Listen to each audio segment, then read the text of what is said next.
Yo, what's up, everybody? It's going. It's Marcus Villegas. It's the Fight Up TV live chat. We are live in the house, coming to you from my mom's basement. I'm just kidding. Not in my mom's basement for sure.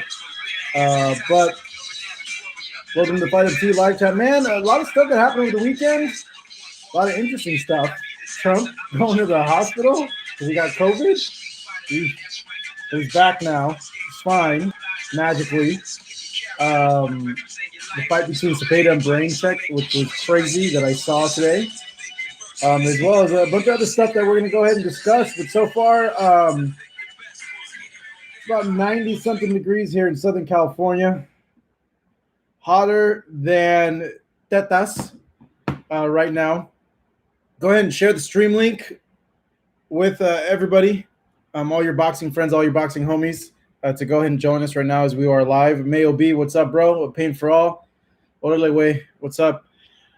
Man, so, I'm going to touch on the Baranchyk fight a little bit later while we wait for a little bit more people to go on in here. DMP6, what's up, bro? Yep, always grinding, man. Always grinding, but I have, no life, which sucks. Arm, what's up, dude? What's going on, man? Glad for you to go ahead and join us. That's the one thing that a lot of people wouldn't know, man. This is almost like a on-call job, because there's videos and stuff always popping up at all sorts of hours of the night, and it's very hard at times to relax or get free time. But finally this weekend, I had a little bit of free time to go and celebrate my birthday. My birthday was last week, but I went ahead and celebrated it this weekend because obviously Showtime had to decide to have a pay-per-view fight on my birthday. Yeah, thanks Showtime. They didn't know though, but still. What the heck, man? It always happens. Every year I have to work on my birthday. So, yeah, thanks, guys. I appreciate it. Ari and Mayo. Is it tempting to reply to dumb comments and arguments on your videos? If they're really stupid, outlandishly stupid, or they say something that kind of annoys me, I'll respond. And I've been tempted to make a video out of their responses and kind of shred whatever response or argument they're trying to make apart.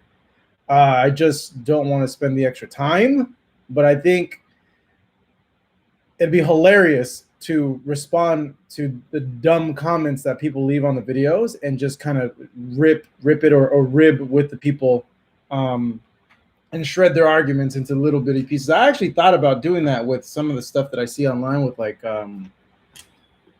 Brendan Schaub or the other guys that are, kind of casual boxing fans. I like those guys, and I think it's good for the sport that they continue to talk about the sport because we need more fans for boxing.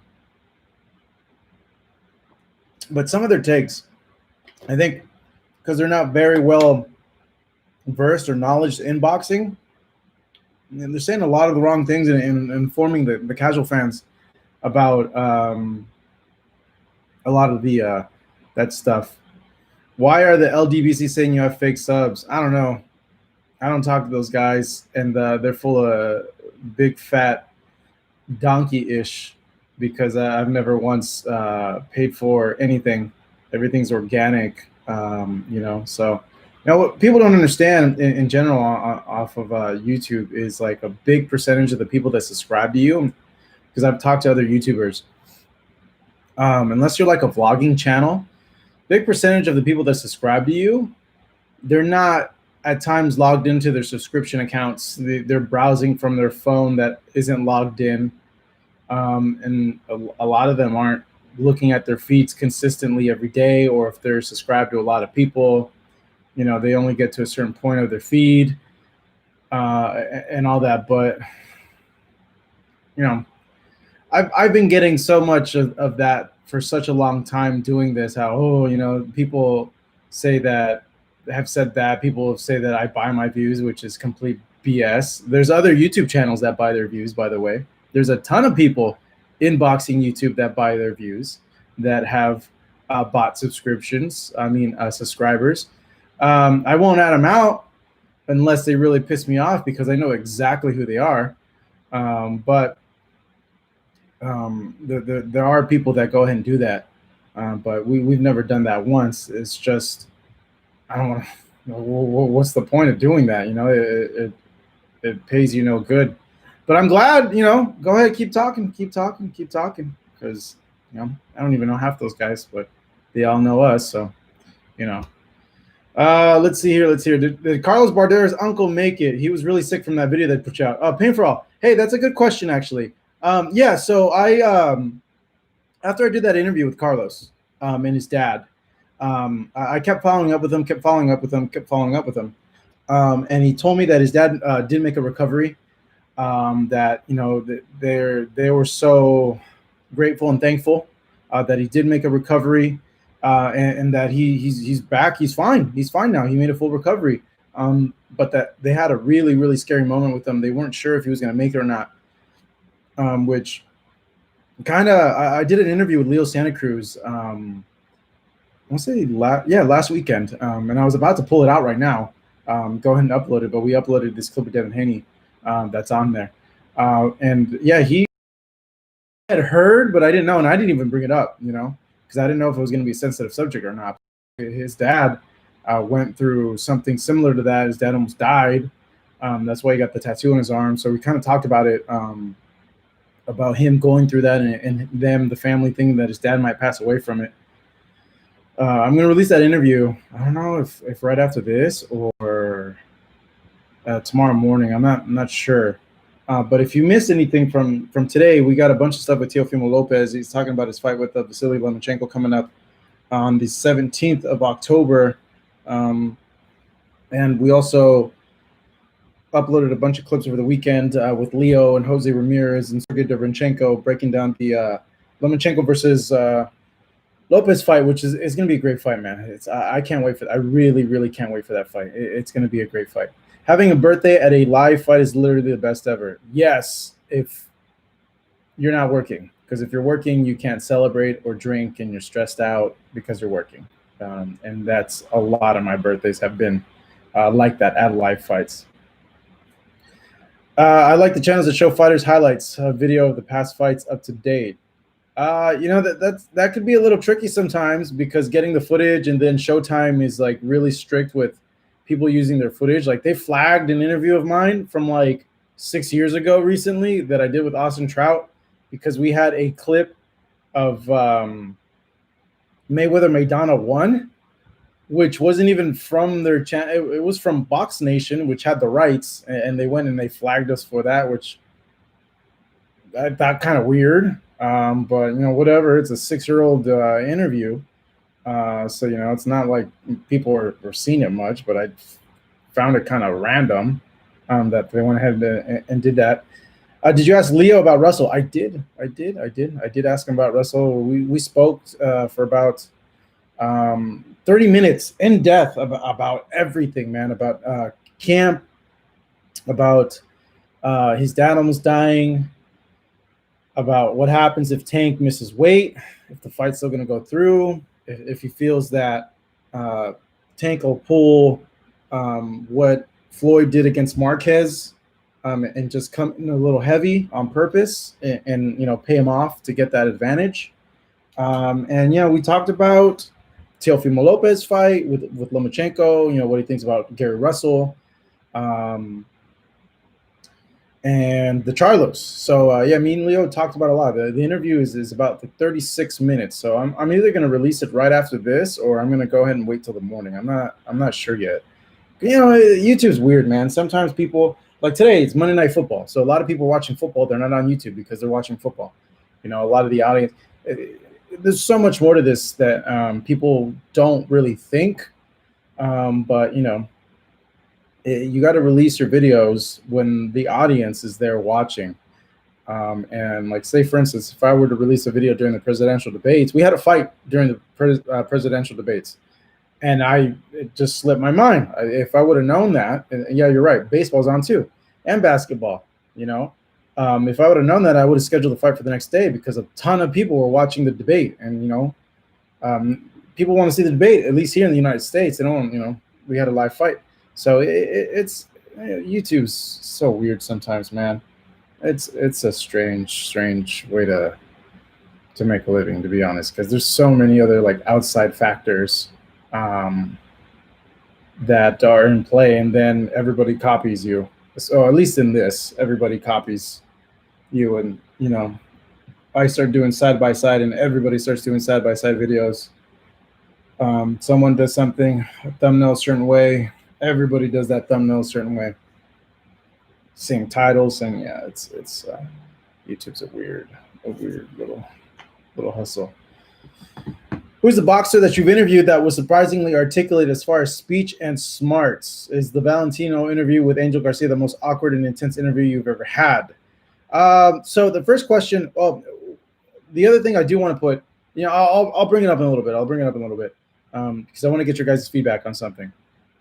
Who's the boxing bay of the week? We'll get to that. The boxer who surprisingly articulate as far as speech and smarts, Layman Brewster. He doesn't do a lot of media. He doesn't do a lot of interviews. Former heavyweight champion of the world. And it's funny because when I first met him, I called him Lamon, and he like looked at me. He's like, "Hey, bro, it's Layman." And I was like, "Oh, I'm sorry." But extremely articulate, very thoughtful. You ask him a question, he thinks about it, and he gives you a great response. I even told him, like, look, dude, you should do commentating, man. Like, you're naturally really, really good. Like, you have good presence on camera. You got talent. Hit up Al. Hit up Fox. Like, you're a heavyweight champion. Like, that's great for the telecast. And I think he's one of the most fun guys to interview and articulate as well. It's really, really fun chatting with him. Keith Thurman's another guy that's really great to chat with, who's articulate as well. Who else off the top of my head? That's actually a really good question. Let's see here. Tyson can be extremely articulate. And extremely deep too, with a lot of substance there when you talk to him about non-fight related stuff. That's where he really starts opening, because I think Mike's a very curious person, and with curious people, they always have questions, and they're always questioning things about why and how it works and what happens if this happens. And I think I've always noticed like those people end up having the most interest. I end up having the most interesting conversations with when it comes to that. Okay, back to the Angel Garcia interview. Is that the most awkward and intense interview you've ever had? Most awkward? What is the most awkward? It was certainly one of the most nervous I've been. That's for sure, because I didn't know what was going to happen. I didn't know if he was going to clock me, if he was going to choke me, or if he was going to slap me. So I was kind of expecting one of the three to happen. So I was kind of telling myself in my mind, like, hey, like come to terms with it. Like, dude, one of these things are going to happen. Just be prepared, So, yeah, I was expecting something a lot worse to happen. Luckily, they whisked him away. But in terms of awkward, man, I got to really, really think, because, I've been doing this for a while now, 10 years, and a lot of it's a blur now, Oh, you know what? Which one was kind of awkward? I'll tell you this little story. It was actually kind of funny. It's really funny, actually, because I was not expecting it at all. All right, so I went to go see Michael Bisping train. They invited us, the UFC. It was a media day for him. And hold on 1 second. It was a media day for Michael Bisping. And we went to Ultimate HB, which is in Huntington Beach, which was at the time the gym that he was training at. It's owned by a former fighter named Tiki Gosin, I believe. I might be mispronouncing the last name, but Tiki owned the gym. Tito Ortiz used to work out there. Rampage Jackson used to work out there. Razor Rob. They had a very, very solid team back in the day, and they still have fighters that train out of there. So we go there for a media day, and it's going fine. We do the interview with Bisping. I'm there with another colleague, Eric Fontanez. I believe did we ride together? No, we didn't ride together. He was writing for MMA Weekly, and obviously I'm filming for Fight Hub for this. Interviews are finished, and he seems annoyed that we're like staying there. He's like looking. He's starting to get his hands wrapped, and he's like fidgety. And like from me doing this, like I've noticed when someone's fidgety, like something's off. Like they're annoyed or they're bothered. Like you could just tell when someone's fidgety.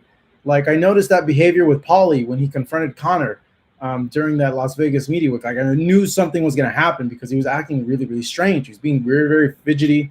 He's has his hand like this. Like it's just really, really weird. You could sense these kind of things when you do this for such a long time that something's going to happen.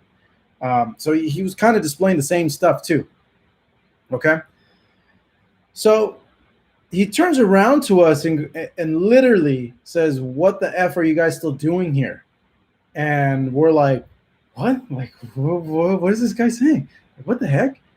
And we're like, "Well, we're hoping to catch you train, And he's like, "I can't do my work if you guys stay here." He's like, "I did your stupid freaking interviews. I did everything that I was obligated to do in terms of media. Now I got to get to work and train, and I can't train if you guys are having these cameras in my face, constantly asking me questions while I'm training.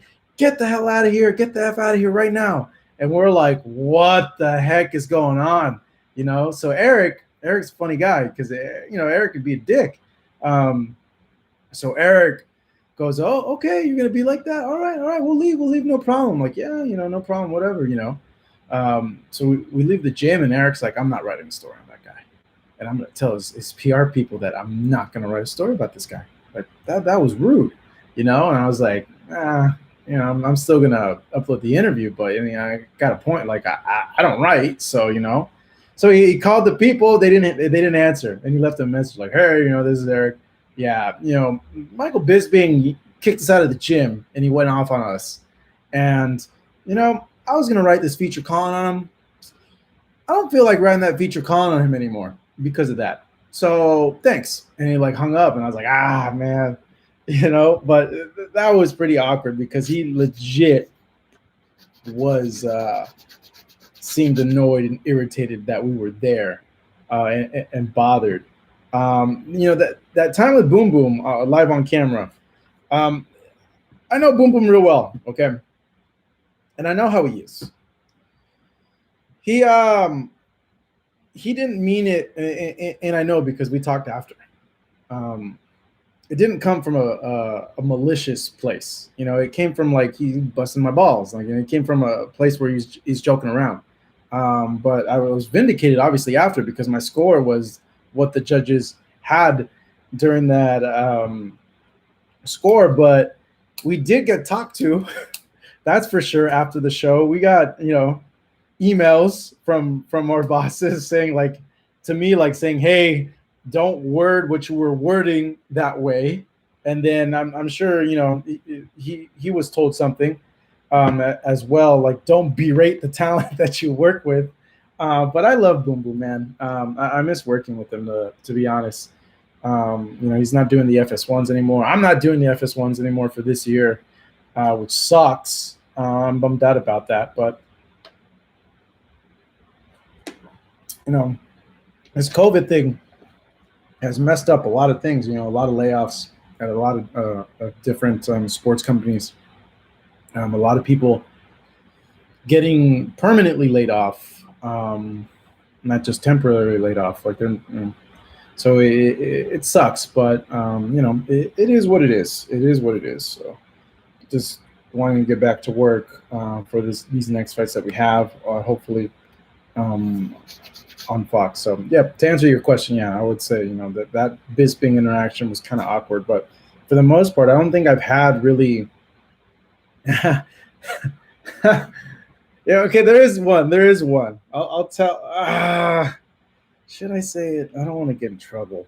That's the thing, because I get along with this fighter really well. But it's been a few years. I don't think he'll trip out. All right. So when there's a press conference, okay, I won't say his name. Good choice, Painful. I won't say the names. Yeah, no. The Jacob story wasn't me. The Jacob story was Chris Mannix. He was really mad at Chris Mannix for not scoring the fight for him. But I've had other fighters get mad at me for not scoring the fight for them and not wanting to talk to me because of that. So there's this fighter that had a huge pay-per-view fight, okay? And they had a press conference in Los Angeles. And, it's a crazy media day. I don't get a chance to get him during the press conference. And I tell the PR people, and I'm like, yo, dude, like, I didn't get anything with this guy. Like, come on, like, I need some time with him. And they're like, all right, come back here at this time. He'll be here. He has to do some TV stuff for, like, the network and to sell the pay-per-view. You'll go ahead and be able to get him. And I'm like, all right, perfect. So I go there.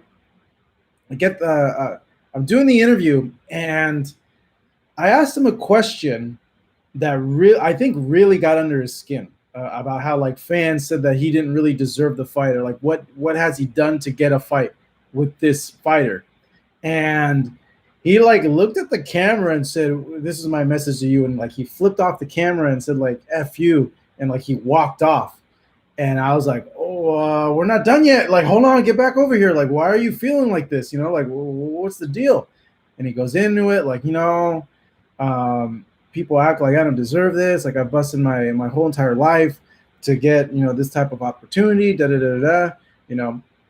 talked for a few more minutes, and then the interview ends. And I was like, yes, I got a great interview. Like, this is awesome. This is good. I got a good soundbite. So I start packing up, and I'm walking to leave the little conference room that we're in, and I get stopped by two of the PR people. They're like, Marcos, hey, come back. And I was like, what's up? And he's like, hey, don't release that. And I'm like, what? And they're like, yeah, please don't release that. Don't release that interview. And I was like, you gotta be kidding, man. Like, what do you mean don't release that? Like, this is my interview with him. Like, what do you mean don't release it? And they're like, it makes him look really bad. Like, I don't know what you asked them, but, you got him really angry, and, the team just talked to me right now, and they don't want you releasing that video. And I'm like, oh, great. So I told him, look, I don't normally do this, because usually if someone says something, that's on them. They said it. I'm going to release it. They said it, unless it's something terrible, extremely terrible. But this wasn't that bad, or at least I don't think. And I told him, like, look, here's the part. I'll cut that part out, okay? I'll cut it out, but I have to be allowed to use some of this interview. I need something, because I'm not going to be able to see this guy. He's going to go away to camp, and I'm not going to be able to see him until fight week, all right? So I'll meet you guys halfway, all right? So that was kind of an awkward thing, because I've never had that happen to me since, where the guy completely – he didn't blow up on camera, but kind of went off a little bit on camera, and then he just walked away. And then, they had to stop me and tell me, like, no, please don't release that. Please don't release that. So I would say, that was kind of an awkward type of conversation, because I saw said fighter again, and someone from the team said, hey, don't piss him off like you did last time. Please don't ask any funny questions. And I was like, no, don't worry. I'm not going to ask him anything that's going to piss him off. And that said person, I could tell, like, he was kind of like, before we went ahead and did the interview. So, yeah, I would say that those are, like, the most probably some awkward moments that have come up in doing this. I'm trying to think if there was any other.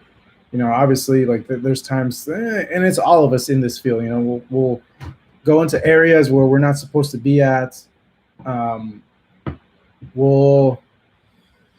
Dude, when I first started, I remember I drove 4 hours to get an interview with Tito Ortiz at freaking Tachi Palace. And, this is kind of a weird thing. So I wanted to get an exclusive with Tito because I don't know, something was going on with Tito, right? And he couldn't be reached in Huntington, where he lives, and I found out that he was cornering Razor Rob for like his last fight, and it was at Tachi Palace. So I rented a car, drove four freaking hours to Fresno or San Jose or wherever the heck Tachi Palace is. All right, with my old roommate, we go up there, watch the fights. Drove 4 hours to get a 3-minute interview with Tito Ortiz, which is sometimes I kind of get angry with myself because I tell myself, like, look at the things that you used to do to get exclusive and to get interviews. Like, that's the kind of stuff that people need to do to get ahead in their field. Driving 4 hours to get an exclusive with somebody, just to get 3 minutes, but it's an exclusive soundbite, and drive 4 hours back. What's up, Yari? What's up, bro? Oh, yeah, I got my Rocky Marciano tee. This is a 49 right here. So, I go up there and, it's great. I got Tito, I got Razor Rob, and I got a gentleman by the name of War Machine, John Copenhagen. And that was his last fight before he was going to go to jail. So it didn't dawn on me that this was happening till I was there, and my roommate told me, like, yo, dude, War Machine is going to jail after this fight. So I remember this because I've had a few friends text me and show me the documentary. There's a documentary online with War Machine, with John Copenhagen, where they show my interview with War Machine before he went to jail the first time. And I haven't seen, Pain for Us says, I seen you in that documentary. Yeah, I haven't seen the documentary yet.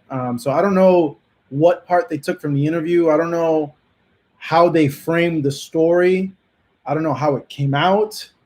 And they didn't even ask for my permission to use that clip, which kind of, annoyed me. But he had his fight, and I went in the back, and he was getting his medicals done, and I followed him into his walking in his direction towards his locker room, and I was like, yo, War Machine, can I get an interview, please? And he's like, yeah. Come over here. No, they didn't ask me for the footage, man. They didn't. I don't know what other platforms are playing that documentary, if it's on Netflix or if it's on Hulu or Roku or anything like that. So you guys let me know, because if it is, I'm gonna go and shoot them an email and be like, yo, dude, like, you're supposed to license that kind of stuff. But yeah, I was in there. I asked them the questions I needed to ask. I asked them about going to jail from what I remember. And I remember I felt kind of uncomfortable asking those questions, but I kept telling myself, you need to ask him these questions. Don't be afraid to ask the uncomfortable questions, because if you're afraid to ask the questions that people want to ask or need to be answered, then you shouldn't be doing this job. And I'm like, you know what? That's what I was taught in school. No, I'm going to ask him these questions. I don't care like how he responds. So, we got through the interview, and yeah, we drove back home that night. And then he went to jail, and then obviously, he got out of jail, got with what's her face, the porn star. What's her freaking name again, guys? What's the porn star that he was with? Starts with a C, doesn't it? Let's see here. Come on, you guys. You guys know the chick that he was with, right? Christy Mack. There you go, Ruyu. Yeah, he got with Christy Mack, and then that whole situation happened, and back in jail, and everything. It's weird. My friend, not my friend, but my old roommate, who's a good friend, went to high school with him, and he told me even in high school he was a little off. He was very, very confrontational and got in trouble a lot, and he was very, very weird. He said in high school. So, Marco, the same way you realize you needed to ask those questions, the same way you need to be about people just stealing your footage. There's a right way to go about it. Obviously, like, I've learned from my time around that you got to assume that you got to have people the benefit of the doubt, and you can't start off a conversation with the wrong foot, So, because it's happened to me in the past where, like, I get really angry with someone, about using footage or sharing it on social media, and then they don't want to share our there is a benefit in people sharing our footage. It gets to more eyes, it gets to more people. So what's up, One Boxing King? What's up, man? Thanks for going ahead and checking in with us, bro. What damn, you're working right now? It's like 6. What are you doing right now? He's a Jesus freak now. Is he really? War Machine's a Jesus freak now? Yeah, he is some solution. He is pretty you're saying he's a Jesus freak now, that he's fine. So all right, guys, let's go ahead and talk about that's funny, that's why I like doing these chats with you guys, because we always go like in random like tangents. We don't even talk about the stuff that I put on the picture. But yeah, like I gotta, yeah, thank you, bro. I appreciate that. Me too, man. I need a break, dude, to be honest. Like I need like my big break finally. I keep getting these like guest spots on like these things, and like it doesn't work out and all that. Hey, everybody, let's go give a big thumbs up and a round of applause for One Boxing King 1. He works in the emergency room as a first responder, man. Hey, thank you so much for the work that you've done, helping out with everything, man. It's really appreciated, and you are appreciated, bro. Thank you so much for that. Elite, what's up, dude? What's going on, man? Just wrapped up a few random stories about War Machine and this documentary, and a bunch of all other stuff. You'll get there, Marcos. You're solid behind the mic. Thank you, man. I appreciate that. I hope I do get there, man, because you'll be surprised, dude. Television is television's a trip, man. There's high turnover rate. There's a lot of, you get thrown off the air. It's like it's like an expected thing. Like the TV is very, what's the right word to say? When we start off with like say you're doing like a sports show, okay, and you have your anchors, it's very common to switch people in and out and stuff like that to make the show work, or because of budget constraints and all that other stuff. So it's a very common thing that people say, like, hey, don't take it so hard, because it's like a cyclical thing. Like you get your time, then it's not your time, and they get your time again, and you're more likely going to work with the same producers or someone that knows that producer. So don't ever keep it cool and keep it professional, and all that. So volatile, yeah. Hey, when you're an anchor for Fox, can you sell me Fight Hub? You got $1 million? I'll sell it to you right now for $1 million, bro. The numbers are not out yet for the Charlo paper. I bought the Charlo pay-per-view, man. I hope they did well. I really do. I really do hope they did well. And I hope this Tank versus Leo fight does well, even though I'm kind of annoyed that it's on Halloween and not on the 24th, because I wanted to go creeping on those Halloween costumes that all the fine ladies be wearing at your local bar districts down over here. And now I can't do that. I got to work under the holiday boxing, man, which bums me out. How is freaking Halloween gonna work this year? Are you guys gonna like do stuff? Is stuff even open to do for Halloween? Let me go. Like, how's that all gonna work? Yo, Marco, you and 2 other people inspired me to start a channel, and now I'm doing documentaries. Really? Send me a link. Send me some links to the docs. Best I can offer is $10 and a burrito. Yeah, I'll pass, bro. To go trick-or-treating with me. Come on, dude. Come on. Places still be turned up in New York. Yeah, that's what I thought. Like, I don't think me and my friends were talking about this over the weekend. And I told them, like, look, dude, clubs, bars are not going to care. They're going to open up. Like, they want to make money. Like, they need to make money. Like, they don't give a crap who gets COVID, or COVID is spreading like crazy there at the bar. Like, they're going to open up for Halloween. That's like a big business day for them. Like, they do not give an F. Clubs open up back in Riverside. Look at that. Drive-in haunted mazes. I told my son Halloween is canceled like Canelo. Oh, dang. Low blow, bro. Low blow. Maurice Hooker's at 147, bro. He's at 147. All right. The fight over the weekend. Zepeda versus Baranchyk. What'd you guys think? Dude, that was a freaking crazy fight. I didn't see it on Saturday. I saw it actually today because, I was living life on Saturday and I didn't want to see it on Sunday. I got other stuff to do. But Santa Ana already got bars open. Dang. Dallas Cowboys Stadium is open and we still suck. I'm sorry, Ari. Yeah, man, Mr. Officer Hernandez. Yeah, he did. We were talking about that a few minutes back. If you want to go ahead and rewind, I reflect a little bit on it. But yeah, dude, that was a crazy fight. I got a text from Tino telling me like, dude, did you see the fight? And I'm like, no, bro. I'm like drinking tequila, getting drunk right now. I'm not watching any fights. And then on Sunday, he texted me again, bro, did you see the fight? This is a crazy fight. And that's when I started going like on Twitter. And I'm started seeing like there's like 8 knockdowns. And I was like, what the hell? Like, when do you see a fight with 8 knockdowns? They usually stop the fight after 3, you know? So I started going through my emails. They ruined the result because they sent a press release email saying that Zepeda freaking knocked out Baranchyk. And I was like, damn it. Now I know who wins. So I felt like it took kind of like the suspense out of it for me. You know, as opposed if I was watching it live. But I went ahead and saw it earlier today, man. Still freaking great. Still had me out of my seat because I didn't know who knocked down who, how many times, or what punches knocked who down. For sure, fight of the year. Fight of the year. Holy crap. That fight was nuts, man.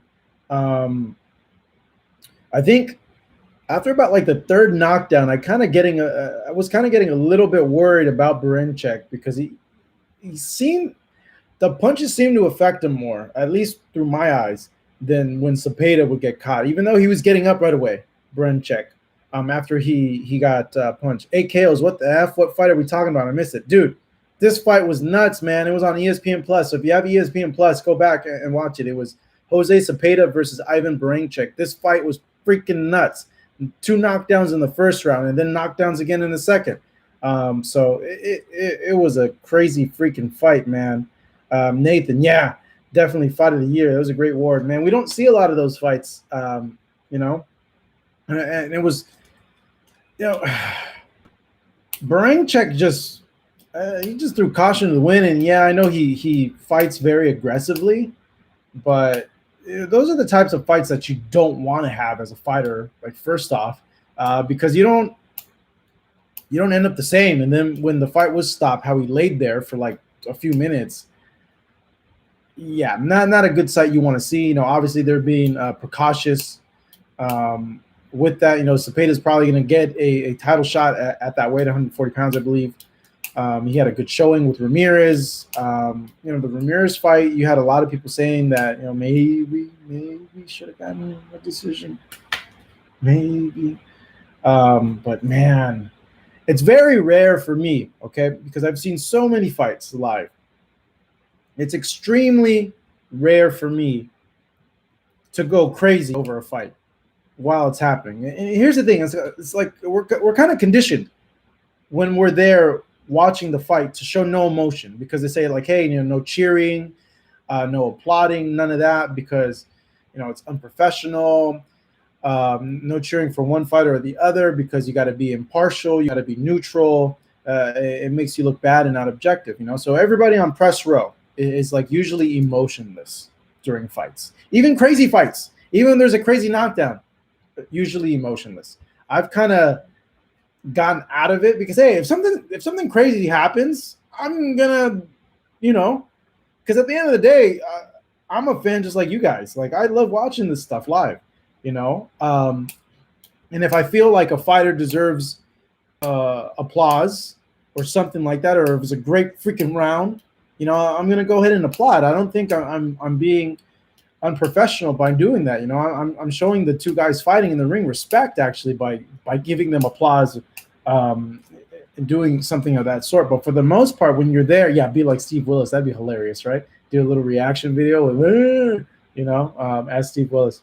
But yeah, I always found it kind of odd that, yeah, press row is usually emotionless. But we've been conditioned now that way, that when something crazy does happen in a fight, you don't really get an emotion out of me because of that. So it's very rare. You know, I think the last time I freaked out over a fight due to a knockdown was Wilder and Tyson Fury. And before that, Wilder Ortiz, I was going nuts, dude. I was out of my seat, just standing up and down, going, because I knew what was at stake there, the Joshua fight, which, still hasn't happened, unfortunately. But if you guys haven't seen it, especially you, bro, Mr. Hernandez and Elite Boxing, go and watch it on ESPN Plus, dude. It was a tremendous fight. It was a great freaking fight. The other thing I wanted to touch on, too, is what do you guys think about Deontay Wilder firing Mark Breland? My first initial thoughts is I think out of everybody that was a part of the corner or the coaching staff, between him, Jay Diaz, Malik Scott, and the others, he had the most experience. He knew the most about boxing. It was him, So, obviously you're letting go of a guy that had the most experience, who was the one that actually fought. Malik, of course, fought. I don't know if he's still fighting now, but, gold medalist and a former world champion and Mark Breland. Now, if the team felt that he wasn't contributing anything meaningful or contributing anything to the growth of him, then okay, you could make an argument that they seemed to release him was valid. But I think he was the only guy that showed him compassion during that fight. That was the right thing to do to stop it when he did, because it was a lot of punches, man. And you saw Baranchyk on the floor, and even Tim Bradley brought it up during the telecast, man. These guys aren't the same after those kind of fights. They leave a little piece of them in there. And, God forbid, say that the fight continues and he takes more punches, you can end up getting some serious damage that'll start showing up, So if it's on one hand, it's bad, but from Wilder's point of view, he disobeyed a direct order. I don't know what to think about it. Like I said, I feel that they made the right call given the circumstances of what was happening in the fight. You want to have, first and foremost, you want to have people that are honest with you in the corner, and also that are looking out for you, man. Because there's some coaches, the trainers there, that'll just keep having you out there, and they won't stop the fight when they're supposed to stop the fight. And that's how people get hurt. That's how people end up with lifelong injuries that really affect their quality of life, their quality of living. So I felt Breland made the right choice that night, that he showed compassion and worry towards him, that he really cared about him and cared about his well-being, and leaving that night with his faculties. Like, I know it's a hard thing to swallow as a warrior and as a fighter. You want to go out on your shield. That's what you're taught to do.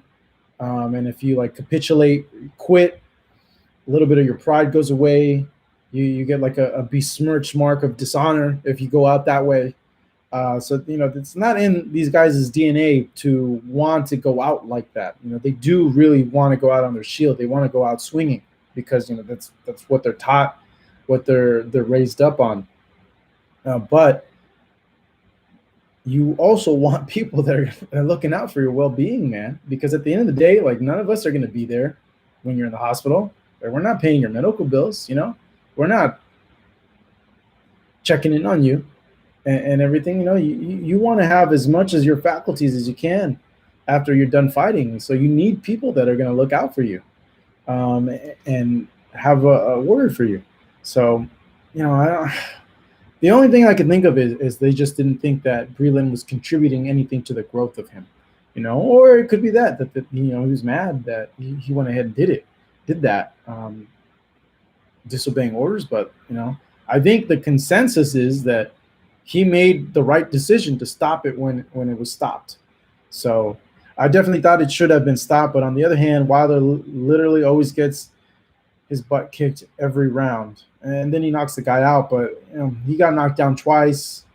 I still think that Wilder was sick. We saw him that Tuesday of that fight week, and he was sweating like crazy. And yeah, he was wearing a fur jacket, but then we saw him 2 days later, and he's still sweating like crazy. And seemed lethargic, you know. So I thought he was sick, you know, because it sounded like he had like a sore throat. So yeah, I don't know. I don't know. Chupacabra, what's up, bro? Where are the Chupacabra sightings at? That was Logan Paul. That's funny, man. That's funny. Um, dude, imagine if he had COVID. A lot of people had COVID during that time, dude. A lot of people. I think I had COVID during that time, to be honest. I went to freaking Biloxi, and I had a weird throat thing that didn't leave for like a week, and then like I was shortness of breath and everything, and then I didn't start feeling better till like that Thursday of the Wilder Fury 2 fight week, and I thought it was really weird because usually when I get a cold or the flu, like I'm fine within like 5 days. Like this thing was lingering for like 2 weeks, and I was like, man, this is really weird. I still feel fatigued, and it's been like 2 weeks already. This is strange. So, you know, I got to get an antibody test to see what's up. But yeah, I don't know, man. Imagine if it was really that. But you know, I'm not going to discredit Fury. Fury, we all know Fury was the more technical boxer. He was the more better boxer. Anybody that fights Wilder up to this point have been better than him technically. It's just Wilder has a freaking game changer, the game ender in that right hand. That's possible. My cousin had it in January, and he didn't know until he got an antibody test. Marcos, he kept pacing back and forth before the Fury fight and the dressing room. I've never seen Wilder act like that before. Wilder getting the knockout in the third fight. Yeah, I heard that the third fight's getting pushed back, like to like date TBA. So I just hope it happens, you know, and that because of this, that we still have that, you know, it still happens. Lomachenko versus freaking Teofimo Lopez next weekend. Man, Teo, I think a little bit is hyping the fight, and a little bit is him. He has to think this way, but he really feels that. We did a conference call with him earlier today. It's not pay-per-view. It's on regular ESPN. Thank you, Lord. Thank you that it's regular ESPN. It's not pay-per-view, man, because my cable bill is going to be freaking expensive, man, with the Charlo pay-per-view and then this Tank pay-per-view coming up at the end of the month. I can't believe it's next weekend. Yeah, I know. Teofimo Lopez says he's going to knock him out. He's been saying he's going to knock him out. So a lot of people believe Teo, and there's been a lot of comparisons, which I think there's some credence to it. A lot of comparisons between this fight and the hell no, they don't reimburse me for that, man. I got to pay for all this stuff out of my own pocket, dude. I could write it as an expense, but nah, they don't give us free pay-per-views, dude. No way. A lot of people have compared this fight to Canelo versus Mayweather, actually, you know, and he was asked that question earlier today. You know, what do you make of the comparisons between this fight in terms of youth and experience versus Floyd Mayweather versus Canelo Alvarez, where you had the older veteran in Floyd Mayweather against a strong, powerful, come forward type fighter in Canelo Alvarez. And Teofimo said, look, Lomachenko isn't Mayweather. I'm not Canelo. But if there's a comparison there, I'm Floyd. I'm going to be the Floyd, you know. But I think Lomachenko, man, we're not allowed to go see him in camp. So usually I can make a better judgment as to how a fight will play out, seeing how each person looks in clips and how they are in camp. So I don't know how long Lomachenko has had training. I don't know how he looks on the mitts in his training. I haven't seen any training clips of him. So, you know, I know Teofimo's been working out hard this whole time in camp. And it's funny, Art, you mentioned that Loma's getting old. I talked to Roy. I'll give you guys the link right now. I talked to Roy about that. I'm like, yo, Roy, what do you think about people saying that Lomachenko's old, that he's washed now, that he's not the same guy that he was? And Roy kind of went off, dude. He kind of went off. Let me see here. Boom, right there. Roy said, duh, he's fighting bigger guys. What do you expect? Of course he's not going to look good. These guys are bigger than him. That's the actual quote from Roy. So I put the link there for you guys to go ahead and peep out. But we it can turn out two ways. Very competitive, close fight because Teofimo is a lot bigger. He's able to walk through a lot of these punches, which is very, very possible because you look at Luke Campbell and Jorge Linares, and they were able to take a good amount of Lomachenko's punches as well. You know, obviously, like Luke got stopped, Linares got stopped, but Linares knocked him down. But the tricky thing in this, I think, might be the pace, really. If Teofimo is going to be able to use a pace that favors him and not allow Lomachenko to move, or if he does, allow him to use his legs a lot more than he's used to. And if he didn't have a good camp, it's going to show in the fight. And I hope it's a good fight. We all thought Lomachenko against Rigondeaux would be a great fight, and that was a stinker, right?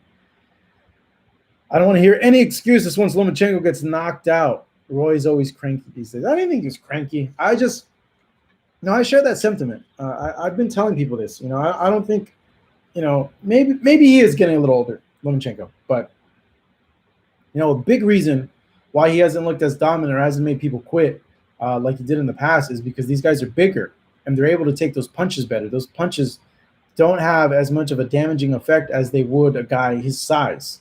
And you know, obviously, you know, the bigger you are, the better you're able to take someone's power punches. You know, it's amazing that a little guy like him is able to knock out guys like Luke Campbell and Jorge Linares. When you look at them side by side with Lomachenko, you're like, dude, these guys are huge compared to him. And Teofimo's going to be huge compared to him. You know, so that to me is a lot more impressive. But you know, the bigger you are, the better you're going to take this guy's punches. So, you know, that's the reason why he hasn't looked too good, because these guys are taking punches from men that are 20 pounds heavier than what Lomachenko is. You know, Lomachenko probably doesn't really cut at 135 pounds. You know, that's probably his walk around weight. If he's a 130 pounder naturally, okay, it's always like a good like 10, 12 pounds extra that they really are. So if he's really a 130, he's walking around like 145, 142, somewhere around there, okay? So at 35, he's not really cutting. He's cutting like maybe 3-4 pounds, and that's it, you know. Someone like Teofimo Lopez is probably coming down from 155, you know, 20 pounds. He's a big dude. So these guys are taking punches in training and sparring from guys that are junior middleweights, you know. So imagine a guy taking punches from a junior middleweight, okay, in sparring, goes down to 135 and now taking punches from a guy that weighs like 142. You're normally taking punches from guys that are 10 pounds heavier than you. You know, yeah, you're going to be able to walk through a lot of those punches because you're so much bigger, you know, which I feel that the stoppages of Lomachenko makes it that much more impressive because he's knocking out bigger guys. And it's hard to knock out a bigger guy, dude, especially when they're just walking through your stuff.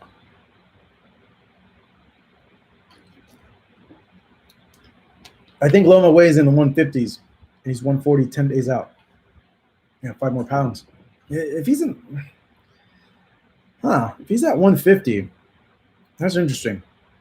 That means it gets a little pudgy then out of season because he's not 150 all muscle. That's for sure. When he's out of camp, you could tell. You could tell. I think Loma's defense is faster than Teo's offense. Could be his movement, his legs, his ability to move in and out. We'll see. You know, he might befuddle him with the movement. You know, that's what Jorge Linares told me. That was the most difficult thing about fighting Lomachenko, was Lomachenko's footwork. Let me see if I can find that for you. Yeah, pop up the link. Jorge Linares. Let's see here.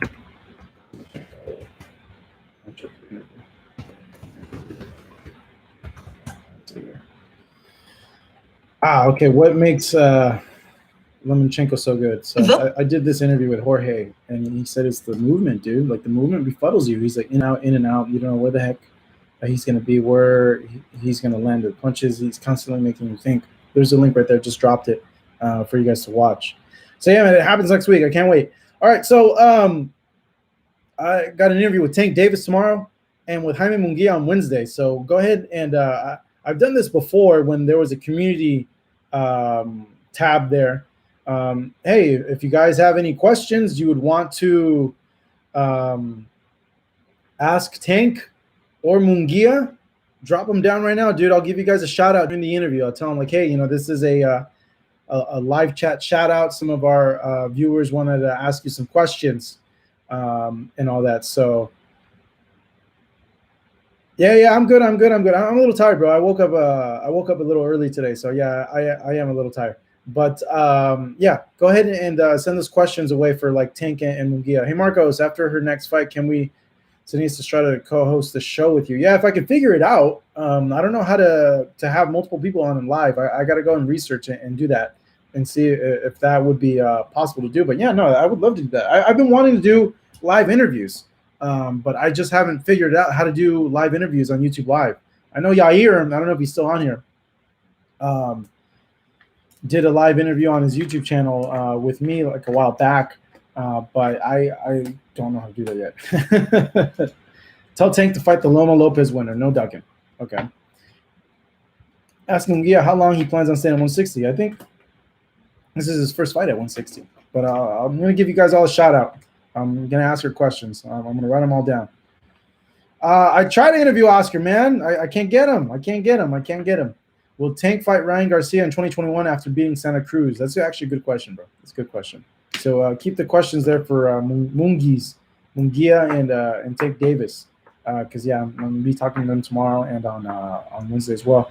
We uploaded a clip with Devin Having too just before we went live. You guys want to go ahead and check that out. But if you're watching the live stream, we're here every Monday, 5:45. Go ahead and subscribe to the channel as well.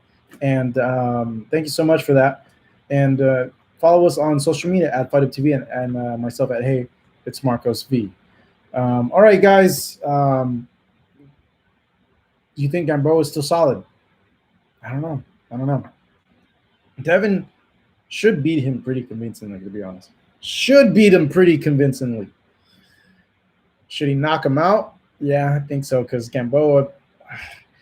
I'm surprised that Tank didn't knock out Gamboa, like completely starch him like right away. I'm really surprised. Gamboa is washed, bro. Oh, that's terrible, man. That's terrible. Devin should beat him. I'm disappointed that we didn't get him and Gary Russell going. A healthy Gamboa is going to give Haney problems. I don't know, man. I don't know, because I think he's past what he was, and he doesn't take the punches as well as before because he's been knocked down and knocked out a few times already, and he's a lot older too. And Devin's a young guy, man. Young guy who's quick and fast, and he's training very hard. Did Gamboa tear his Achilles? Yes, he did. Gamboa is my favorite Cuban, but he's washed. Coming from the Black Lomachenko. That's his screen name, the Black Lomachenko. Black Loma. Who's that babe you retweeted the other day? What are you talking about? Who did I retweet the other day? I'm not sure what you're talking about, bro. If Devin goes 12 with Gamboa, what does that say about that? It says that there's a lot more left of Gamboa than we thought. That's what that says. There's still a lot of Gamboa left if he's able to go 12 with Devin. Because look, let's not fool ourselves here, okay?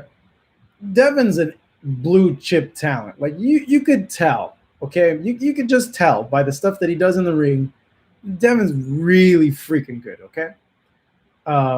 Has he had the opponents that we want him to fight yet in order to definitively prove that to us? No, not yet.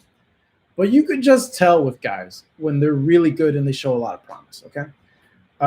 Gamboa, small guy.